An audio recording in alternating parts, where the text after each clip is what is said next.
My name is Clem, and I'm a junior. My name is Briley, and I'm a junior. My name is Callie, and I am a freshman. My name is Ayana, and I'm a junior, and we are from Norris. All right!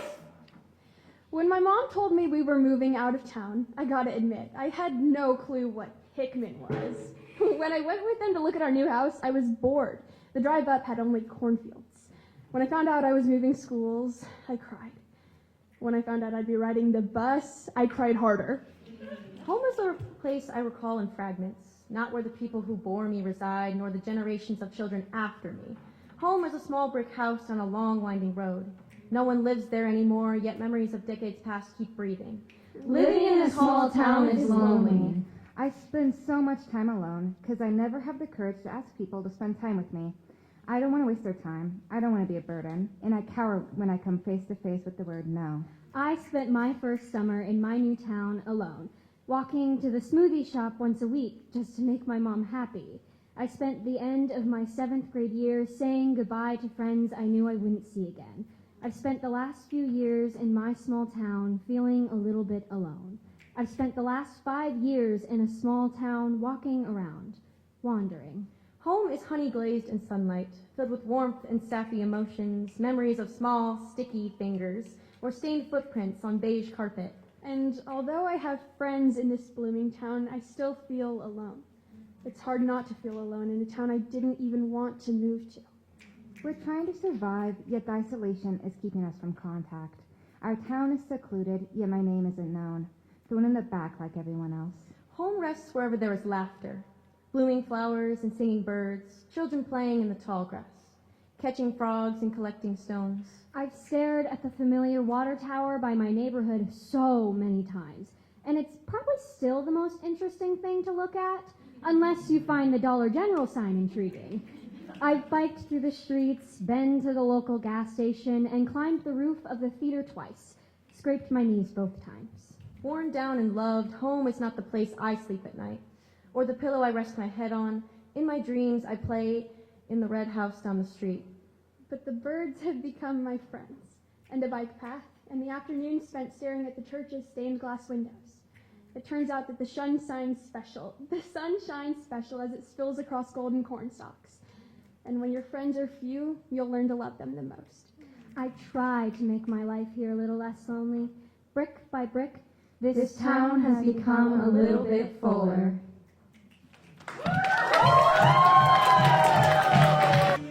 Hi, my name is Jax Elston. I'm from Lincoln High. You know! This poem contains themes of abuse and addiction. I'm a senior. I forgot that part. Here's the deal. I am darn good at being a doormat. I was raised walking on eggshells around brooding hens and pecking roosters. I have boxed up my feelings and evicted my heart to make room in my chest for everyone else. The weight of the world in my messenger bag, and I will still carry you.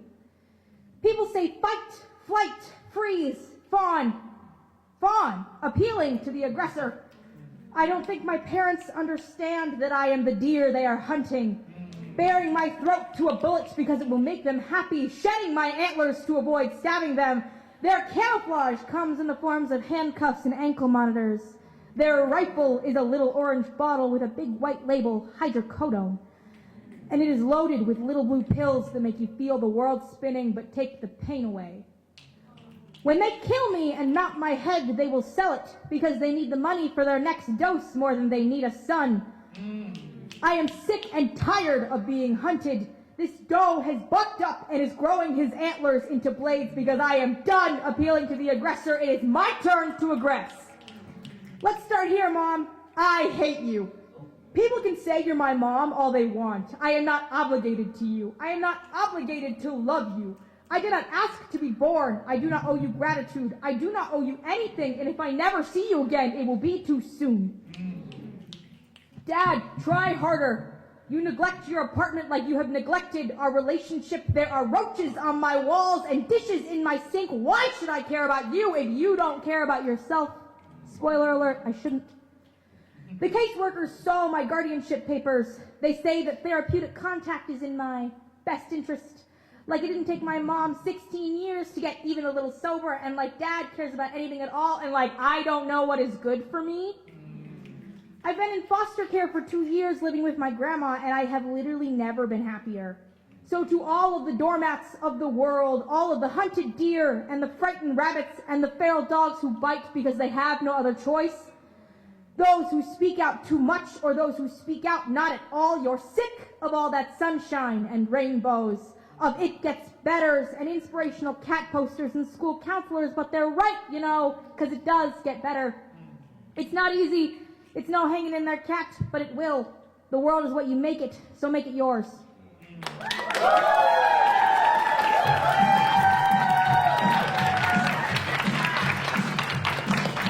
Hi, I'm Isabella Bramble, and I'm from Grand Island Senior High. Lucky duck! I'm a sophomore, and my poem contains things about suicide and ideas of sexual assault. It's called Suddenly the Gun Fires. Suddenly the gun fires, but there's no more pain, just a faint heartbeat in your head as it pounds. 1, 2, 3. You're back in your old room eating Cheerios and drinking milk, telling your mom how your day at preschool went. Your room's clean, not cluttered by the mess before yourself now. It was nice, calm, and stable. Nobody questioned your immaturity because you were just an infant.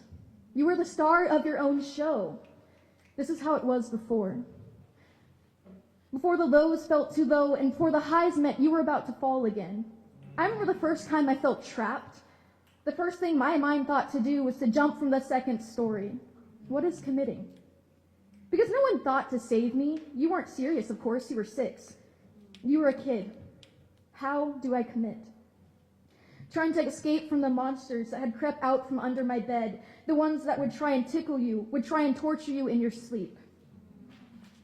When the monsters got too close, your body would give all of the warning signs, but your mind wasn't awake yet, going numb most of the time. And I miss you, and the way you cut through my skin like a piece of velvet cake, smooth, as you slice each part of me like butter, so precise. And it melts right onto my skin. Why do I feel this way again?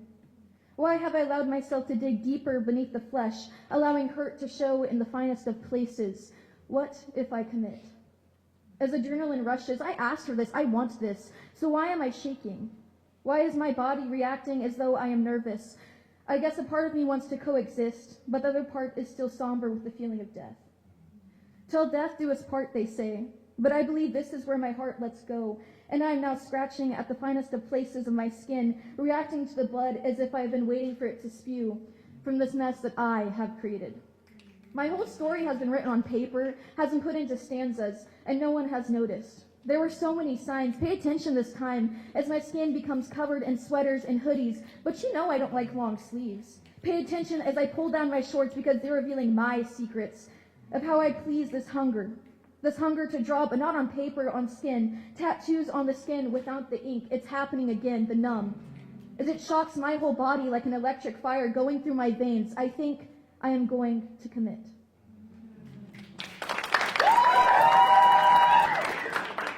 Hi, I'm Charlie DeMoss, and I'm a senior at Norfolk Senior High. Speak the truth! And my poem is Gordian's Knot. I started crocheting a pair of short overalls during the summer. I got the chest piece done, but it turns out I'm allergic to granny squares. Dozens of little squares you make and then sew all together. The same double crochets on the sides and chains on the corners. It's too repetitive. So I gave up. It's been sitting in a box on a chair in my room, abandoned, mostly out of sight. It's just there, waiting for me to frog every granny square, to unravel and reuse the yarn. It hurts to get rid of all that work, but it's necessary. It's not healthy to carry the burden of unfinished projects. It's just something I've always done. Like how I used to play with glitter and gems and makeup before every school dance with you. The last time I did that, we were at my ex's house, a 2-year relationship that had recently fizzled out. Awkward, I know, but we made a good trio. I felt like nothing could go wrong. And then you asked me out, said we could lay low, then you told random people and my ex that same night, broke up with me a week later, cut me out, pulled me in, proposed a fake wedding, wrote real vows, pushed me away again because 2 Corinthians 6:14 says, you can't be unequally yoked to a non-believer. So I'm left with scattered granny squares, yarn visible, stinging each time I see them. I remember we'd go to the carnival in the mall parking lot, eat cotton candy, ride the rides. I had a panic attack on the zipper, and you yelled at me. Like 6 years isn't long enough to know I hate loud noises. So as much as I want to unpack that box of granny squares, I'm struggling to do it, because each of them taught me something. By the end, I expected our friendship to die. You texted me out of the blue, said I wasn't religious enough, you couldn't keep me around. By then, I was numb to it. But I keep spotting you. In the band room, the parking lot, the forum, like yarn, I twist and turn and tangle, reaching the end of my spool. Accordion's not. I want to keep working on projects, on myself, for the people I love. And I know where to find more yarn. I take a deep breath, unravel the first square, weave a new memory. I sit in my car with my friend Crow. He wears a trench coat every day, pockets filled with shiny, interesting objects. He shows me a pocket watch, says it's broke, but he likes it and wants to see what I'll do with it. I try to clean and fix it, but only make it worse. What ifs from your shadow haunt me? What if he's angry, hates me, cuts me out? I prepare for the worst, but then it's normal. We just talk. He's a little sad, but we still joke and laugh together. So I grab a granny square, pin it to my wall, a reminder of everything I've learned. I grab my crochet hook and start a new project.